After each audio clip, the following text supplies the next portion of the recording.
Masquera saying muri Zimbabwe, welcome to our channel Zin Confessions and Deep Secrets. Kana karike kuchanga kako kuya paneno channel.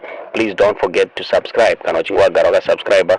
Don't forget to comment and share this video. Nasi muri Zimbabwe takuigira nyaya yaunzwa na spokesperson we CCC vafadza imaere aunza nyaya hanzi pane CCC candidate uyo weku St Mary's chitungwiza muri Zimbabwe ari kunzi akabomberwa imba yake muri Zimbabwe. Parunzi pane device iri kususpecta kunzi yebomb yakakandwa pamba pake muri Zimbabwe, yakaputika ikakwanisa kupwanya mawindo epamba pake.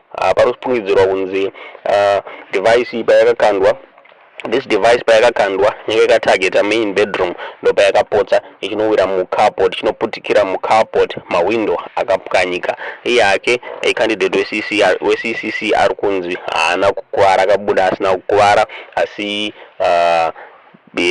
akurarama in fear, ari kuti akurarama in fear muri Zimbabwe, ari kuti akutyira upenyu hwake muri Zimbabwe. Kutaura kwatiri kuita nyaya iyi iri mumaoko emapurisa ari kuinvestigata nyaya iyi kuti aone kuti aone kuti zvafamba sei muri Zimbabwe. Tange chikupai zvizere pamusoro penyaya iyi pachabuda imwe information. Ndo nyaya tatari kuigirai muzuva ranhasi muri Zimbabwe. Tiudze zvamuri kufunga pamusoro penyaya iyi mucomment section.